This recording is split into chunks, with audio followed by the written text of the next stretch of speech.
Olá, eu sou o André, sejam bem-vindos ao canal As Histórias das Guerras.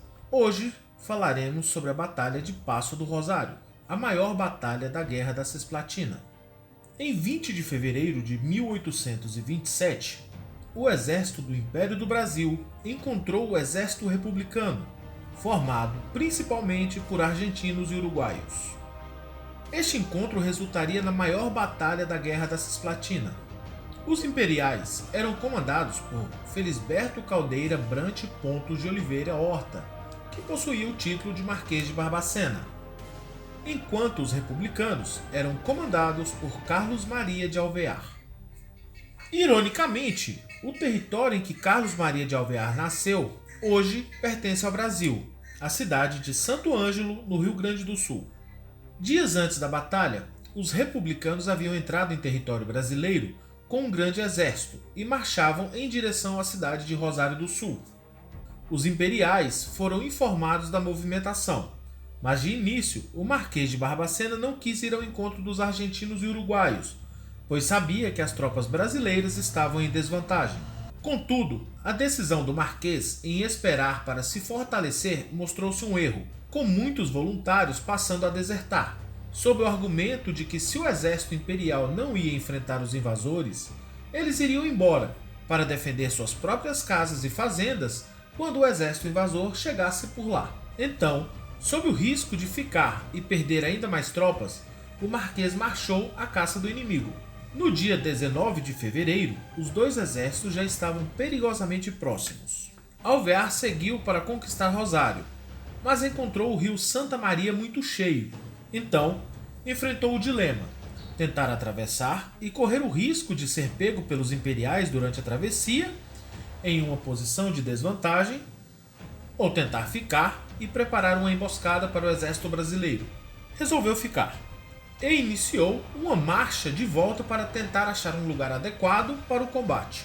A noite do dia 19 foi especialmente escura e os republicanos não conseguiram se posicionar da melhor maneira possível, mas ainda assim conseguiram uma posição vantajosa para a espera. Na manhã do dia 20, o exército brasileiro marchava desatento, pois acreditava que os republicanos já estariam em Rosário, onde pretendiam lutar. Então, com surpresa, as unidades do exército imperial perceberam as movimentações republicanas e formou-se uma grande bagunça nos dois exércitos. Segundo relatos e estimativas, no início da batalha, o exército republicano contava com 10.557 homens, sendo 8.379 de cavalaria, 1.538 de infantaria e 600 na artilharia, enquanto o exército imperial contava com 5.007 homens, sendo 2.731 homens na cavalaria, 2.036 homens na infantaria e 450 homens na artilharia. Desde o início, as chances estavam contra os brasileiros. O exército imperial era, em sua maior parte, formado por voluntários, pessoas sem experiências em guerra, exceto, em parte, por uma infantaria de mercenários alemães, estes sim, bem experimentados nas guerras europeias. Do lado republicano, a grande maioria da tropa era de militares que haviam lutado nas guerras de independência da América do Sul. Superados em quantidade e qualidade, o bom senso dizia que os brasileiros deveriam manter sua posição e aguardar os argentinos e uruguaios virem para o combate. Assim, forçaria o inimigo a sair de sua posição, que era mais vantajosa. Mas, para a surpresa de todos, inclusive dos republicanos, os brasileiros atacaram. A infantaria dos voluntários atacou a infantaria uruguaia. A artilharia brasileira começou a bombardear as posições republicanas, mas a artilharia argentina, de excelente qualidade, revidou e de início concentrou seus disparos diretamente contra a artilharia brasileira, que logo se calou e parou de atirar. O comandante da artilharia brasileira foi encontrado em posição fetal, apavorado. A infantaria uruguaia resistiu ao primeiro choque, mas depois, de maneira surpreendente, começou a ceder. Os brasileiros aumentaram a pressão, queriam alcançar a artilharia argentina, que se encontrava justamente atrás da formação uruguaia.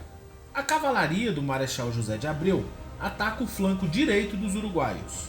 Então, a cavalaria argentina surge com força total sobre a infantaria e a cavalaria brasileira, que recuam nos lados esquerdos e direito. Apenas a parte central da infantaria brasileira aguenta o ataque e mantém a posição. Eram os mercenários alemães. O Marechal José de Abreu, do Brasil, tenta conter os seus homens em fuga, mas acaba sendo morto em meio ao tumulto e à fuga das tropas brasileiras. Os republicanos tentaram em várias cargas de cavalaria quebrar a formação, mas não conseguiram. Mesmo assim, como as alas da infantaria imperial recuaram, a cavalaria republicana conseguiu contornar as formações e atacá-las por trás. Ainda assim, o exército imperial manteve as posições, mas o ataque dos republicanos à retaguarda levou os imperiais ao desastre, pois perderam grande quantidade de munição. Quando a batalha começou, o coronel Bento Manuel Ribeiro se encontrava a aproximadamente 30 km do local, com 1.200 homens de cavalaria. Era a melhor cavalaria do exército imperial por ali, tanto em treinamento quanto em equipamentos. Bento Manuel havia recebido ordens de procurar o inimigo, mas caso ouvisse disparos, deveria voltar imediatamente e auxiliar no combate.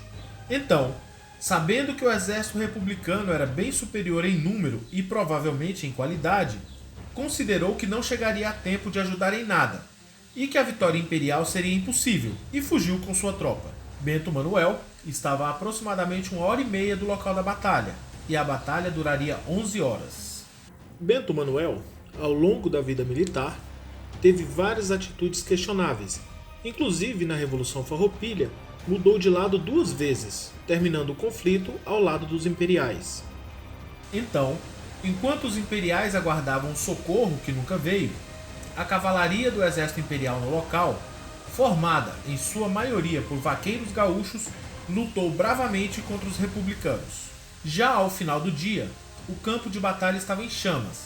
Graças ao tempo seco, o fogo espalhava-se rapidamente.